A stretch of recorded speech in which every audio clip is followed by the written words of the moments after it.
Assalamualaikum, salam sejahtera dan salam Jabatan Bomba berprestasi tinggi, cepat dan mesra. Pada hari ini, saya Muhammad Faiz bin Sulaiman dibantu oleh PB Muhammad Khairul Anwar bin Hirsani dan juga PB Abang Muhammad Izzat bin Abang Hashim akan menerangkan sedikit berkaitan dengan proses sanitasi awam yang dilakukan oleh Jabatan Bomba dan Penyelamat Malaysia Negeri Sembilan. Bagi melancarkan proses kerja di Jabatan Bomba dan Penyelamat Malaysia Negeri Sembilan, kita memakai prosedur operasi standard operasi sanitasi awam COVID-19 yang dikeluarkan oleh Kementerian Perumahan dan Kerajaan Tempatan mengguna pakaian bersama garis panduan pelaksanaan operasi sanitasi awam oleh Jabatan Bomba dan Penyelamat Malaysia bersama Akta Perkhidmatan Bomba 1988.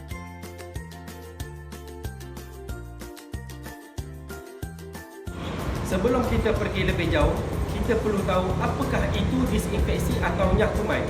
Disinfeksi merupakan tindakan pembersihan permukaan yang tercemar dengan kuman menggunakan bahan-bahan minyak kuman seperti bahan disinfeksi komersial yang mengandungi alkohol berkepekatan 70%.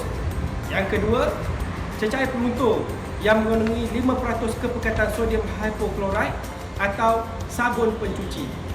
Di manakah tempat-tempat yang perlu kita minyak kuman atau perlu kita disinfeksi? Yang pertama, tombol atau pemegang pintu, susur tangga, sinki, kepala paip, suis lampu, pemegang flash tandas, meja atau kerusi, butang lift atau laluan koridor yang boleh dicapai oleh manusia pada jarak ketinggian 1 meter. 3 modul yang akan kita cover pada hari ini berangkumi 1. Pengenalan PPE. Yang kedua, donning and doffing, dan yang ketiga adalah decontamination dan disposal. Semoga video ini dapat memberi manfaat kepada anggota bomba dan Penyelamat Malaysia Negeri Sembilan, khususnya semua anggota bomba di Malaysia amnya. Ia juga diharap dapat dimanfaatkan oleh orang awam jika ada keperluan untuk melakukan sanitasi di kediaman sendiri.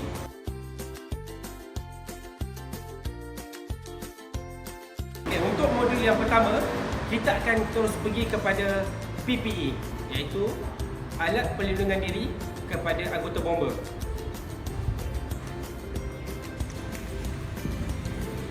Yang pertama adalah latex glove. Boleh menyebabkan tindak balas kesan alahan kepada sesetengah individu dan juga sebagai alternatif boleh menggantikan dengan hypoallergenic glove, glove liners dan powderless glove. Kemudian yang kedua adalah nitrile glove. Diperbuat daripada polimer, bertujuan memberikan perlindungan daripada pelarut klorin seperti trichloroethylene dan perchloroethylene. Juga memberi perlindungan apabila mengendalikan bahan seperti minyak, grease, alkohol, namun ianya tidak digalakkan untuk penggunaan ejen pengoksidaan, aromatic solvent, ketones dan asetik. Yang seterusnya ialah face shield. Plastik lusina yang meliputi keseluruhan daripada kening sehingga ke bahagian bawah dagu bagi melindungi mata, hidung, mulut dan keseluruhan wajah. Seterusnya adalah 2 jenis goggle. Dua-duanya mampu memberi perlindungan yang khusus untuk mata, soket mata dan persekitaran mata dari kesan impak, habuk dan percikan benda asing. Seterusnya ialah face mask.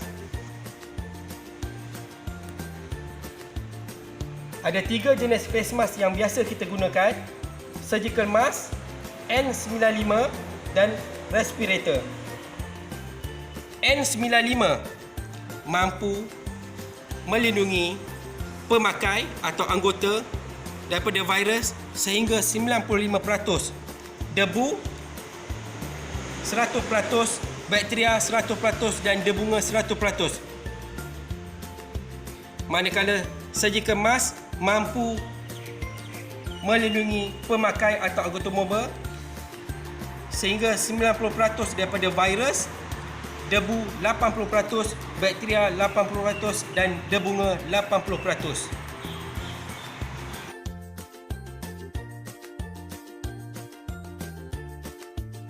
Untuk sesi bancuhan, kita menggunakan dua jenis bahan nyakuman. Yang pertama adalah sodium hypochlorite berkepekatan 5% dan bahan daripada Dettol.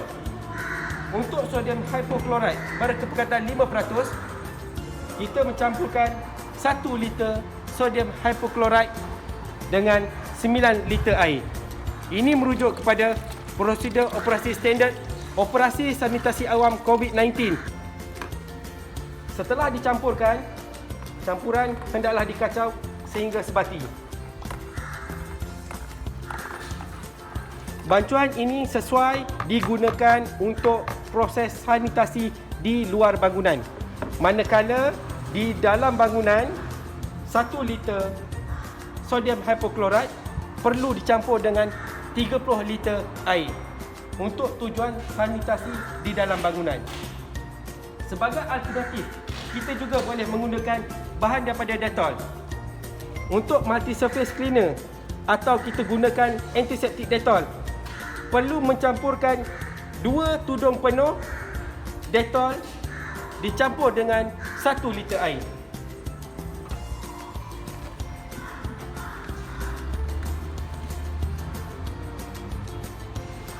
Dua penutup penuh.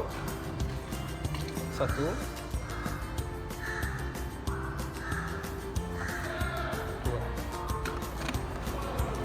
Campuran hendaklah dikacau sehingga sebati.